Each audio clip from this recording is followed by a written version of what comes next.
바벨론 왕 벨사살이라는 왕이 있었어요. 느부갓네살, 어떤 사람은 손자라 그러고 어떤 사람은 아들이라 그러는데 손자가 맞을 거예요. 하여튼 여러 가지 별을 볼 때 하여튼 벨사살의 어느 날 문무백관 귀인들을 다 모아놓고 왕궁에서 화롭게 잔치를 하고 있었어요. 특히 그 아버지 또는 할아버지 느부갓네살 왕이 유대 나라를 멸망시키고 솔로몬 성전을 다 불태우고 뺏어온 금그릇, 솔로몬 성전에 있던 그 화려한 거룩한 하나님 앞에 바쳐진 금그릇, 그 여러 가지 성전 그릇을 갖다가 그거 가지고 술을 처먹는 거예요. 문무백관이 다. 그래서 술에 취해가지고 부어라 마셔라 큰 잔치를 벌이는데 왕 맞은편, 촛대 맞은편 벽에 큰 손가락이 나타나더니 글을 쓰는 거예요. 그 손가락에 나타나는 글을 쓸 때 왕이 그 모습을 보고 너무 놀래가지고 술이 확 달아나고 얼마나 겁나느냐 하면은 넓적다리가 녹아지는 듯하고 무릎이 부딪혔더라. 그리고 즉시 박수들, 무당들, 점쟁이들을 다 불러 모아라. 저 글자를 읽고 해석하는 자에게는 셋째 복음, 셋째의 권위를 주겠다. 바벨론의 권세를 주겠다. 근데 어떠한 무당이나 박수나 어떠한 점쟁이나 그걸 해석은 고사하고 읽지도 못하는 거예요. 이거 왕이 더 두려운 거예요. 그때 다니엘이 소개가 됐어요. 유대 포로된 청년 중에 하나님의 신들이 충만한, 우리식으로 말하면 성령이 충만한 한 사람이 있는데 그는 지혜와 총명과 명철함에 탁월하다.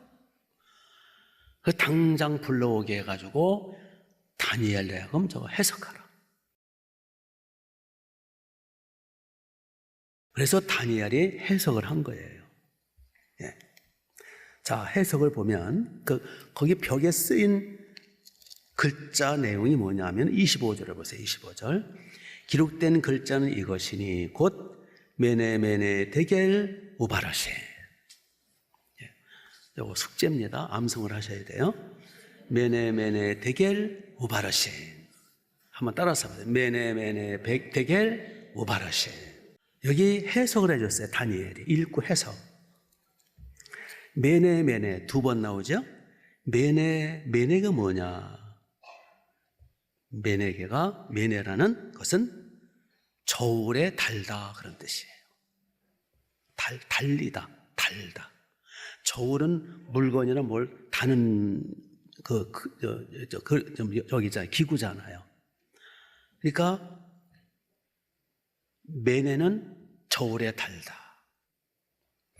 저나 여러분은 지금 저울에 달리고 있는 거예요. 하나님의 저울이에요. 두 번 나오죠. 메네. 이거는 강조. 모든 인간, 모든 가문, 모든 나라, 이 세상의 모든 인간 사회는 반드시 하나님의 저울에 다 달린다. 하나님의 심판 앞에 선다 그 뜻이에요. 메네 데겔이라는 뜻은 딸린다, 부족하다, 함량미달 그런 뜻이에요. 그 다음에 우바르신, 이건 심판이라는 뜻이에요. 두 쪽으로 심판받아 나뉜다. 그러니까 이걸 번역을 하면 벨사살 왕을 향해서, 그리고 벨사살 왕과 그 가문과 왕족이니까, 그리고 그 나라 바벨로니아라는 나라, 하나님의 저울에 달아보니까, 달고 달아보니까, 심판하고 심판해보니까 함량 미달이란 말이에요. 미달. 하나님의 기준에 미달이에요. 그래서 우바르신 반드시 심판한다. 벨사살 왕 너, 그리고 네 가문, 그리고 네 나라 바벨론이야. 반드시 하나님이 말씀하시는 거예요. 심판하여 없애겠다. 무서운 말씀이에요. 그 해석을 해준 바로 그날 밤, 며칠 가지도 않았어요. 여기 30절 보면 그날 밤에 결국 벨사살 왕과 그의 가문과 그의 나라 바벨로니아는 하루아침에 망해요. 여러분, 나라 망하는 거 쉬워요. 바벨로니아가 얼마나 찬란한 제국이었어요. 하룻밤새 망했어요. 누구에 의해서? 페르시아 제국에 의해서. 페르시아 제국이, 그러니까 이제 쉽게 말씀드리면 지금 벨사살 왕과 그 신하들이 저 성전에서 뺏어온 그 금그릇 가지고 부하라 마시라 처먹고 난리 피고 여자들 끼고 난리 피고 막 돌아갈 때 페르시아 군대가 바벨론 궁을 싸고 있는 것을 모르고 망한 거예요. 그날 밤에 급습을 해가지고 망했어요.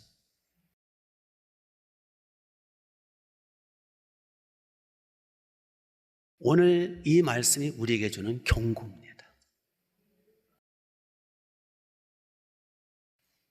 모든 나라, 모든 민족, 모든 왕, 대통령, 모든 가문, 모든 개인, 모든 인간은 매네매네 하나님의 저울에 달려있다는 거예요. 하나님의 심판 앞에 있다라는 거예요. 예외가 없어요. 하나님이 저울에 달아가지고 괜찮으면 조금 연기해주고, 만약에 함량 미달이다, 부족하다 그러면 하나님께서 심판하신다. 물론 하나님은 자비로우시고 은혜로우시고 오래 참으세요. 그래서 기회를 주세요. 뭐 할 기회? 회개할 기회를 주세요. 그러나 끝까지 회개하지 않으면 심판하신다는 거예요. 물론 웬만하면 마지막 날 심판 때, 최후의 심판 때 심판하세요. 웬만하면. 그러나 워낙 선을 넘을 경우, 함량이 워낙 미달될 경우는 이 땅에서도 심판하신다라는. 인간이 만든, 오늘날 과학 문명이 인간이 만든 그 저울 또는 CCTV 또는 블랙박스, 우리가 피할 길이 없잖아요. 우리는 하나님의 그 저울 앞에서, CCTV, 블랙박스, 하나님의 그 불꽃 같은 눈 앞에서 우리는 피할 길이 없어요. 하나님의 CCTV, 하나님의 블랙박스는 우리의 생각까지 찍혀요. 우리 마음까지 찍혀요. 동기까지 찍혀요. 완전히 찍히는 거예요. 하나님이 만만하신 분이 아니에요. 대단히 무서우신 분이에요. 물론 사랑이 많아서 우리가 지금 이렇게 살고 있는 거예요. 유명한 실존주의 철학자 임마누엘 칸트는 이런 말을 했죠. 그는 말하기를, 인간은 죽음으로 모든 게 끝난다면 선과 악을 구별할 필요가 없어진다. 그렇다면 평생 선을 행하는 자나 평생 악을 행하는 자나 결말이 동일하다면 굳이 왜 양심대로, 이성적으로, 도덕적으로 살아야 하는가? 이성, 실천, 비판. 왜 이성대로 살아야 되고 왜 양심대로 살아야 되는가? 그러므로 반드시 인간은 영원 불멸의 영혼이 있어야 되고, 인생은 반드시 심판해야 할 신의 존재가 요청이 된다. 신의 존재가 요청이 된대. 웃기고 앉았어요. 신의 존재가 요청이 돼요? 지가 요청이 되면 신을 인정하고 요청이 안 되면 신은 없다 그러는 거예요?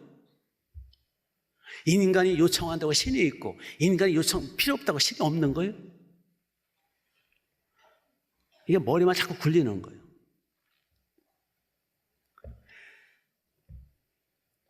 하나님은 창세전부터 영원전부터 계시는 분이고 만물을 지으신 분이고 만물을 관리하시는 분이고 만물을 통치하시는 분이고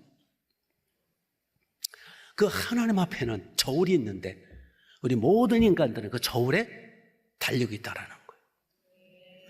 하나님의 심판은 피할 길이 없다라는 거예요. 우리 모두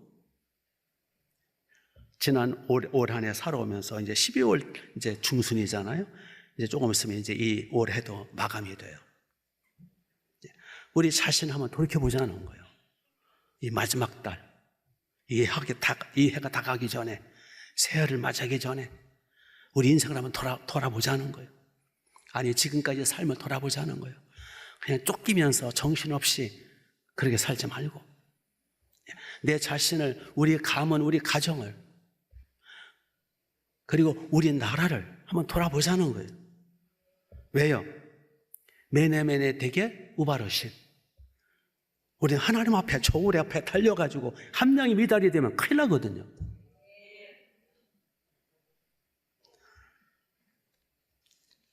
지금도 하나님 우리를 달고 계시는 거예요. 하나님의 저울 앞에 우리가 달릴 때, 심판을 받을 때 두 가지 면으로 달려요. 두 가지. 첫째는 하나님은 우리의 악행을 저울에 달아보세요. 악행을 저울에 달아가지고 함량 미달이면 심판하신다는 거죠. 하나님은 벨사살 왕, 그리고 그 왕족 가문, 그리고 바벨로니아라는 나라를 하나님의 저울에 딱 달아보니까 뭐라 그랬어요? 메네메네 데겔 우바르신. 내가 벨사살 너와 네 가문과 네 가정과 네 나라를, 바벨로니아라는 나라를 달아보니까 함량미달이야. 더 이상 안 되겠어 하고 그날 밤에 심판하신 거예요. 그런데 하나님은 심판하시기 전에, 바벨로니아를 심판하시기 전에 그냥 아닌 마음대 혼두개가 갑자기 심판하시는 게 아니에요. 계속 기회를 주셨어요. 기회. 무슨 기회? 회개할 기회, 돌이킬 기회를 주셨어요. 어떤 기회를 주셨느냐?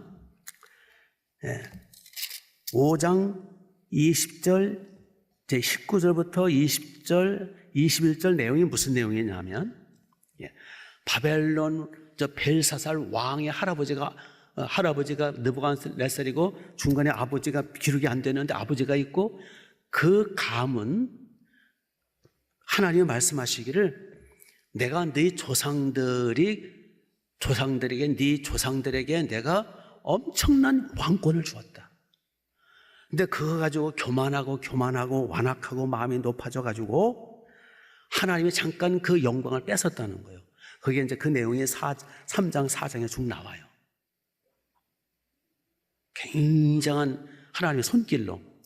그래서 그들이 징계를 받고 죽다 살아나고 그 모습을 벨사살 왕이 본 거예요. 그래서 뭐라 그러시냐면은 22절을 보세요. 22절을 보시면 벨사살이여 왕은 그의 아들이 되어서 이것들을 뭐하고 다 알고도 아직도 마음을 낮추지 아니하고 그랬어요. 이게 무슨 뜻이냐면 벨사살 왕은 자기 아버지의 그 왕권, 바벨로니아라는 왕권을 주어가지고 그 교만해가지고 하나님이 징계하시고 또 왕권을 뺏었다 주시고 반란 일으키게 하시고, 그렇게 해서 조상들이 하나님 앞에 징계받고 회개하여 회복이 되는 그 모든 것들을 직접 보고 듣고 알고서도 벨사살 왕 당신은 회개 안 했다는 거예요. 그리고 오히려 아직도 마음이 높아졌고, 심지어 23절을 보면은 심지어 성전 그릇, 하나님의 나라 솔로몬 성전의 그릇을 뺏어다가 술 처먹고 기생하고 놀아나는 데 쓴다는 거예요. 지금 23절의 그 내용이에요. 더군다나 23절 끝에 보시면 신상들을 만들어가지고 왕에게 호흡을 주장하시는 하나님, 왕의 모든 길을 작정하시는 하나님께는 영광 안 돌리고 우상과 잡신을 섬기면서 거기다가 찬양하고 있다는 거예요.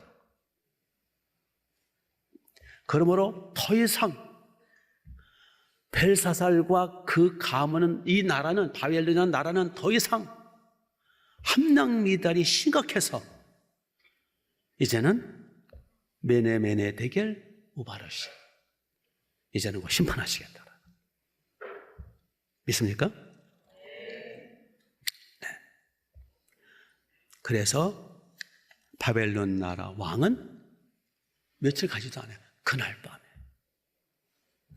여기 30절 보세요. 그날 밤에 갈대 왕 벨사살, 갈대아는 이제 바벨로니아를 말해요. 갈대 왕 벨사살이 죽임을 당하였고, 페르시아 제국이 이제 바벨론 제국을 무너뜨리고 대제국이 됩니다. 이것은 그 이후로도 계속되는 거예요. 그 창세기 6장에 보니까 거기 사람들이 생육 번성 충만했다 그랬어요. 창세기 6장까지만 해도요, 사람들의 수명이 몇 살인지 아세요? 다 900살이에요. 900살. 900살 안팎. 홍수 심판 때 이제 팍 줄은 거 있죠. 그러니까 수명이 900살 먹도록 애를 낳고 또 낳고 또 낳으니 얼마나 많이 낳았겠어요. 그래서 성경학자들은요, 홍수 심판 전에 인류 숫자가 상상을 초월할 정도로 많았다. 인구 폭발이 일어난 거예요. 그런데 하나님이 보실 때 죄악이 관영했더라. 관영. 세상에 가득 찼더라. 이에 인간 지었음을 하나님이 한탄하시고 후회하사, 그러니까 하나님의 조울에 달아보니까 이 지구 땅에가 더 이상 안 되겠어. 저 하나님의 조울에 달아보니 안 되겠어. 그래서 노아 식구만 빼고 인류를 심판하시죠. 그걸 홍수 심판이라고 그러잖아요.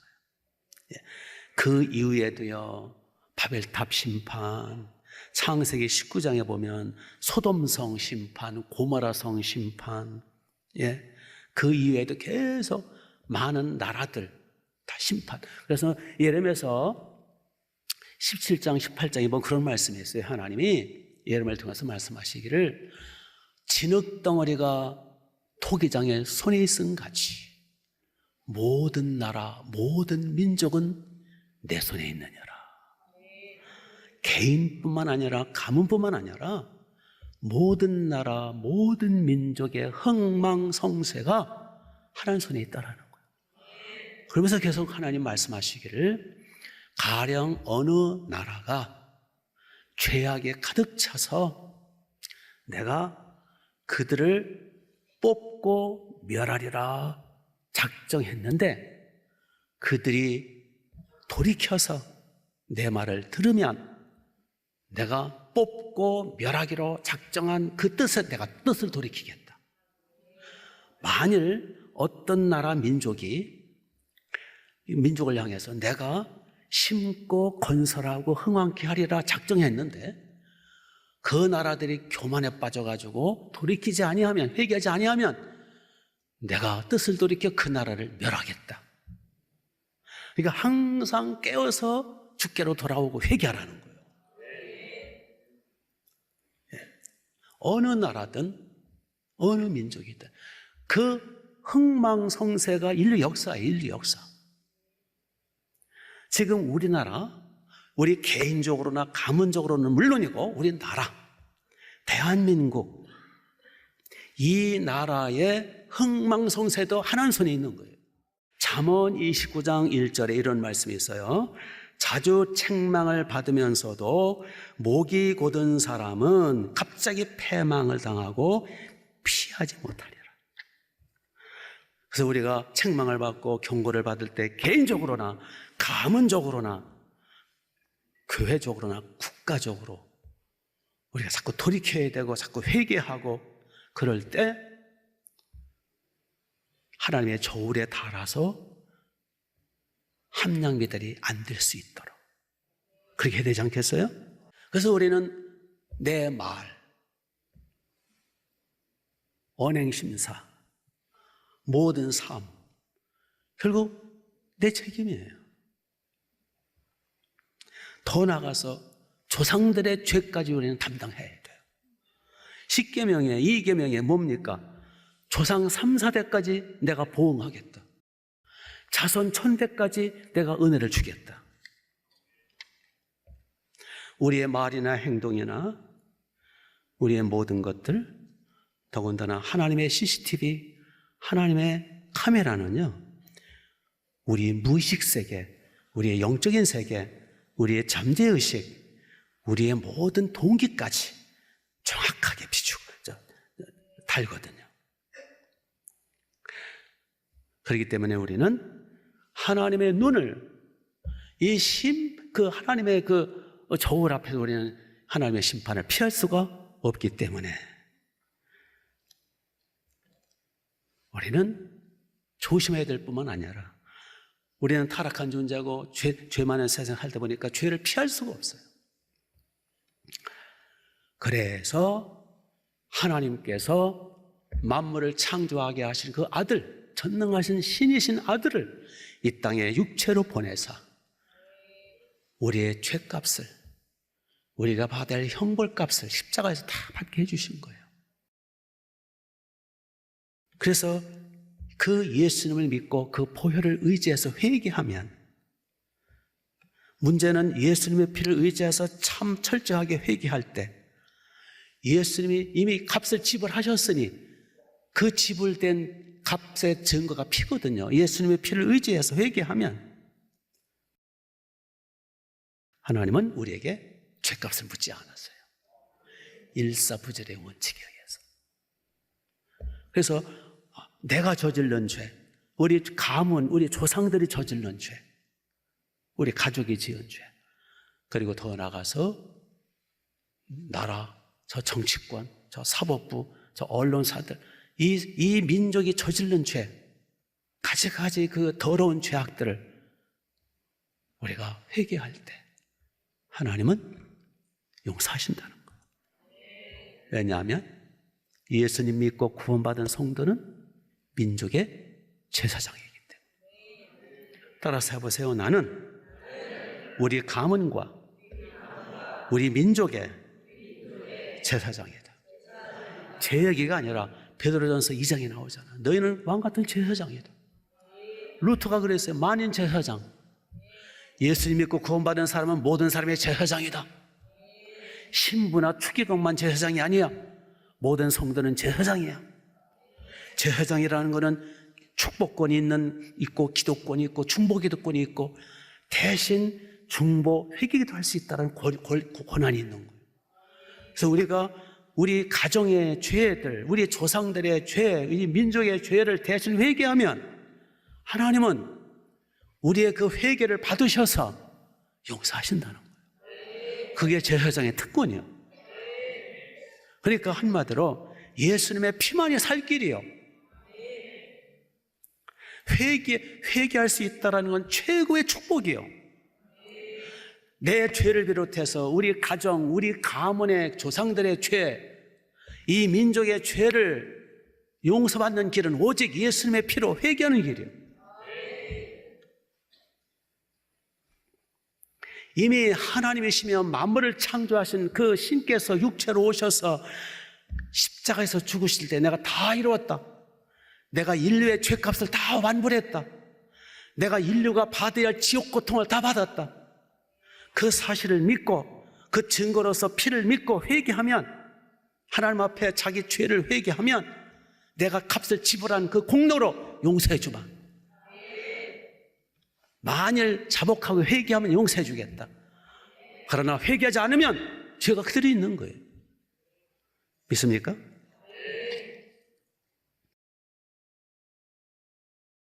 그래서 메네메네 데겔 우바르 어르신, 우리 하나님의 저울 앞에 있단 말이야. 내 자신이나 우리 가문이나 우리 민족이 하나님의 저울 앞에 있는 거예요. 고린도전서 3장 14절에 보면 공적이 그때 심판, 하나님의 저울 앞에서 공적이 그들에 있으면 상을 받고 공적이 불에 타면 해를 받으리니 구원을 받되 불 가운데서 받은 것 같으리라. 구원을 받더라도 나는 그냥 예수 믿고 적당히 천국 가면 되지, 되게 이제 그냥 뭐 적당히 세상과 짝 하면서 뒹굴고 뭐 남도 그러는데 어쩌고저쩌고, 이게 의식이 없는 거예요. 그럼 망하는 거죠 뭐. 그렇게 해서 구원을 받았다 하더라도, 구원 어차피 천국 가는 건 선물이니까 받더라도 공적이 없으면 구원을 받되 해를 받으리라. 천국 가더라도 해를 받는데요.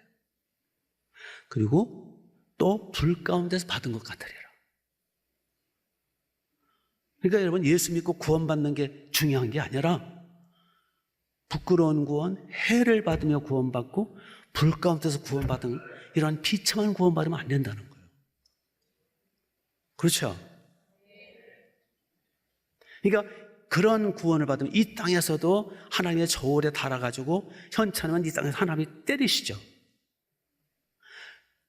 천국 갈 때도 해받는 구원, 부끄러운 구원, 불 가운데서 받은 구원 같은 비참한 구원을 받는다. 이게 제 얘기가 아니잖아요. 그러니까 현찮게 믿으면 안 된다는 거예요. 우리는 저울 앞에 있다는 거예요. 어떤 사람이 입신을 해가지고 천국을 갔대요. 이제 천사가 안내를 하더래요. 청한 음악 소리 들리고 기와 여처만 봐라. 아름다운 향기가 진동을 하고 천사들이 너울거리고 있고 끌리는 흰옷 입은 성도들이 우아하게 품위 있게 품격 있게 걸어다니고 손에 손을 붙들고 같이 대화를 하고 미소 띄우고 함께 웃으면서 아름다운 천국이더라는, 너무너무 황홀한 거예요. 그런데 갑자기 앞에 쏜살 가지고 후다닥 지나가는 사람이 있더래요. 깜짝 놀라보니까 뻘거벗었더래요. 그래서 천사한테 물었대요. 천사님, 저 누구예요? 아니, 다 끌리는 옷을 입고 흰 옷을 입고 다 아름답게 우아하게 하는데 왜 저 사람을 뻘거벗었어요? 그랬더니 저 사람이 바로 우편 강도란다. 들을 끼는 사람 들으세요.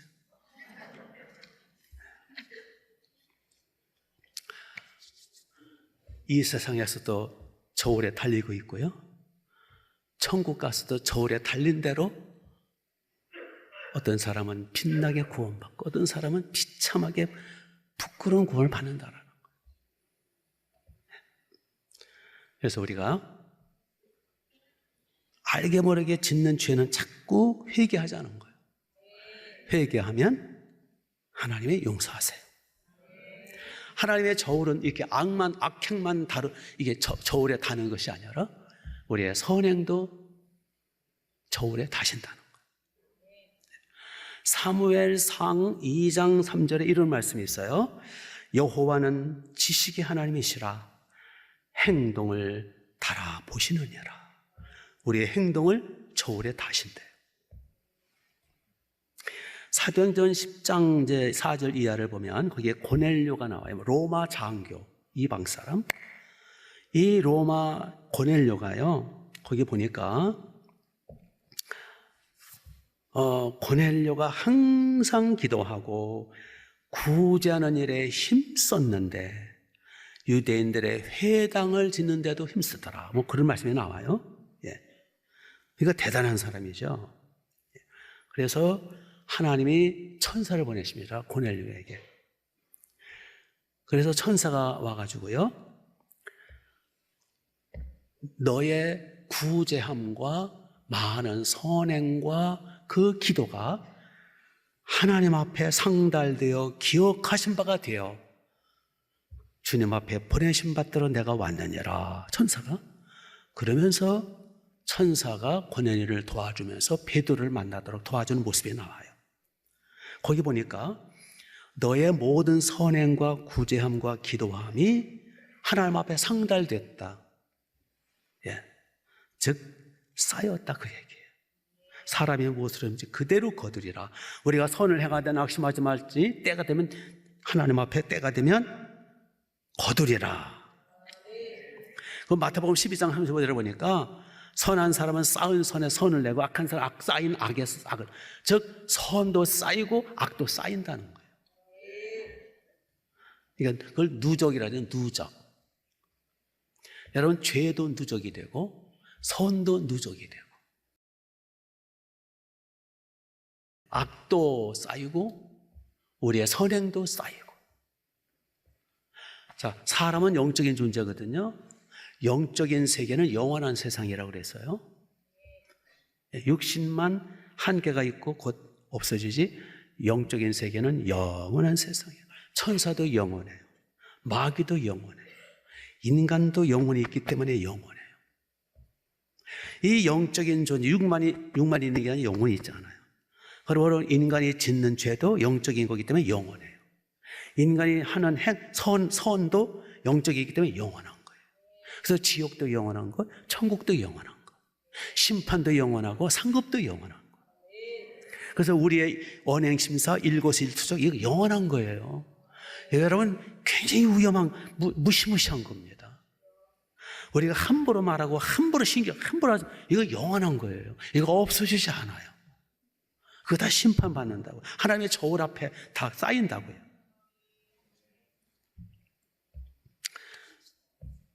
자, 우리 한번 생각해 볼까요? 불평하고 원망하고 짜증 부리고 신경질 부리고 혈기 부리는 거. 이게 하루 쌓이면 어떻게 될까요? 누적이 되면.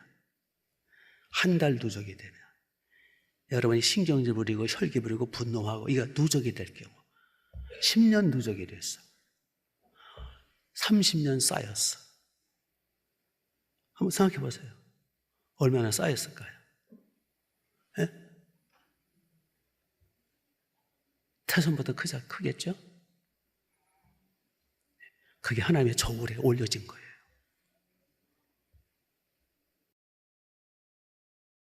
판단하고 비판하고 남 욕하고 정죄하고 남 저주하고 신경질 부리고 하나하나 그게 30년 쌓였어. 쌓였다고요. 없어지지 않는다고요.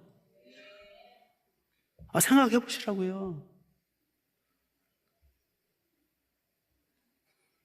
돈만 쌓이는 거 아니라니까. 이 불평도 쌓인다니까. 잔소리하고 이거 다 쌓이는 거예요. 없어지지 않아요. 그걸 어떻게 없애요? 회개만이 없앨 수 있어요. 예수님의 피로 용서해달라. 자, 반대로 우리가 감사하고 기뻐하고 즐거워하고 칭찬하고 격려하는 것도 쌓입니다. 자, 올해 1년 감사, 기쁨, 평강 얼마나 쌓였을까요? 이게 종발만큼 쌓였겠죠. 불평, 원망, 짜증, 신경질, 낙심, 교만 이거는 막 세상 가고 기뻐하고 즐거워하고 감사하고 이게 요만큼 쌓였어요. 그러니까 하나님의 저울 앞에 메네 대겔 우바르신 내가 너를 저울에 달아보니까 안 되겠다. 그거 아니에요 지금?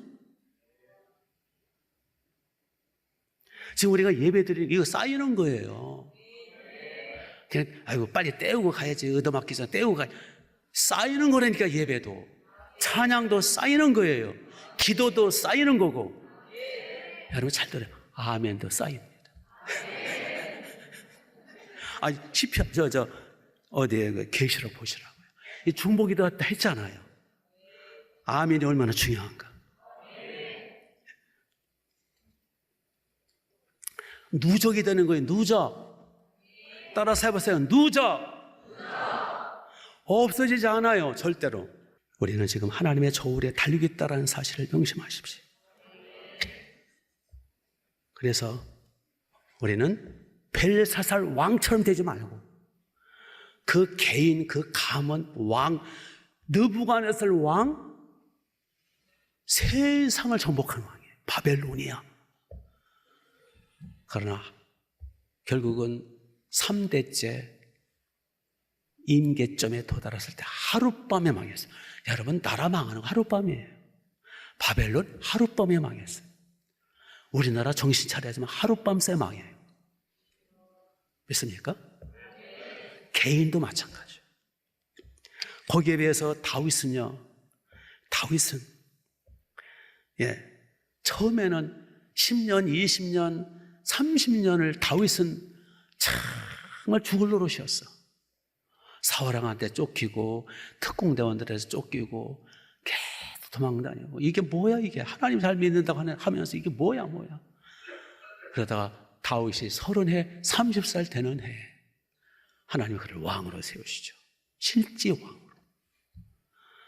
다윗은 물론 죄가 많은 사람이에요. 그러나 다윗의 특징이 뭐예요? 늘 회개하잖아요. 늘 회개하고 실수 없는 사람이 어디 있어요? 늘 회개하고 그리고 늘 하나님 앞에 찬양하고 경배하고 하나님 앞에 인생을 걸고 목숨을 걸고 그럴 때 결국 하나님이 사도행전 13장 22절에 보니까 다윗을 향해서 말씀하시기를 내가 이세 아들을 만나니 너는 내 마음에 꼭 맞는도다.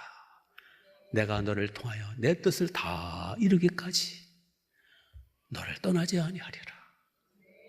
그래서요 다윗은 그 10년, 20년, 30년 가까이는 정말 괴로운 인생. 그러나 임계점이 됐을 때 하나님의 다윗을 높여 쓰시는데 정신이 없어. 복을 주시는데 정신이 없는 거야. 저와 여러분도 이런 은혜가 있으시기 바랍니다. 뭐 할 때까지 계속 누적하자? 임계점 올 때까지. 그 임계점이 되면은요 감당할 수 없이 또 부으세요. 그래서 하나님이 너는 내 마음에 꼭 든다. 그래서 다윗이 죽은 이후에도요 열왕기상하, 역대상하 계속 예수를 모실 때까지 보면 내 종 다윗과 같지 않았더라. 너는 내 종 다윗과 같지 않구나. 너는 내 종 다윗과 같도다. 다윗을 못 잊으세요 하나님이. 그렇죠? 우리 그런 사랑받는 고인받는 존재가 되지 않아요? 왜 같은 밥 먹고 같은 하나님 섬기고 왜 같은 예배 드리면서 왜 벨사살처럼 되면 안 되잖아요. 우리 다윗처럼 됩시다.